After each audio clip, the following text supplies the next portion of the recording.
और आइए शुरुआत करते हैं आज की सबसे बड़ी खबर के साथ, यानी इजराइल के प्रधानमंत्री नेतन्याहू की तरफ से एक दावा किया जा रहा है। दावा यह किया जा रहा है कि खामेनेई को मार गिराया गया है। खामेनेई के मारे जाने की संभावना है। नेतन्याहू ये कह रहे हैं ईरानी लोगों को किस्मत तय करने का अधिकार देंगे। खामेनेई के घर को पूरी तरह से खत्म कर दिया है। खामेनेई का हर संभावित ठिकाना खत्म कर दिया गया है। खामेनेई के घर पर 30 बम गिराए हैं। ईरान के एटमी प्रोग्राम से जुड़े कई लीडर्स भी मारे गए हैं। ईरान के एटमी ठिकानों पर हमले जारी रहेंगे, हमारा ऑपरेशन जारी रहेगा, ये नेतन्याहू की तरफ से कहा गया है। और साथ ही ये भी कहा गया है कि जब तक जरूरत होगी तब तक हमले जारी रहेंगे।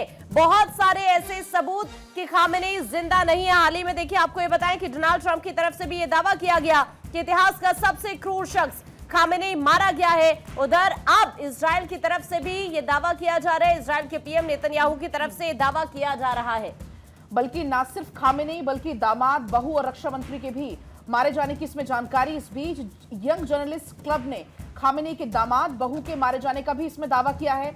ईरान के रक्षा मंत्री अमीर नासिरजादेह और इसके अलावा ये दावा करते हुए सामने आती है खबर। हालांकि अभी तक इसकी आधिकारिक पुष्टि नहीं हुई है। इजरायली प्रधानमंत्री बेंजामिन नेतन्याहू ने हमले में ईरान के सर्वोच्च नेता अयातुल्लाह अली खामेनेई की मौत का दावा किया है। वो ये कहते हैं कि ऐसे कई सारे संकेत हैं कि तानाशाह नहीं रहा। एक इजरायली अफसर ने तो दावा ये किया कि उनका शव तक मिल चुका है। खामेनेई को हमले के बाद वीडियो संदेश देना था, लेकिन ईरान सरकार ने बिना कारण बताए उसे अनिश्चित काल के लिए स्थगित कर दिया है। वहीं ईरान ये कह रहा है कि खामेनेई पूरी तरीके से सुरक्षित हैं। इस्लामिक रिवॉल्यूशनरी गार्ड ने यह कहा है कि खामेनेई और राष्ट्रपति मसूद पेजेश्कियन को निशाना बनाकर घर, दफ्तर पर हमले किए थे, लेकिन वो अभी भी सुरक्षित हैं। तो देखिए, रूस, फ्रांस, ब्रिटेन ने हमले रोकने को कहा है। जर्मनी, फ्रांस, रूस, ब्रिटेन ने ईरानी हमलों की निंदा की है। इन देशों ने कहा कि ईरान को सोचे समझे बिना हमले करने से बचना चाहिए और बातचीत फिर शुरू करनी चाहिए। तो वहीं रूस ने ईरान पर हवाई हमलों की निंदा करते हुए इसे संप्रभु और स्वतंत्र राष्ट्र के खिलाफ आचरण की गई जो सैन्य कार्रवाई है वो भी बताया गया है। दूसरी तरफ देखिए, ईरानी सेना के कमांडर जनरल, रक्षा मंत्री और खुफिया चीफ को मारने का दावा है, जिसका जिक्र हम कर रहे थे।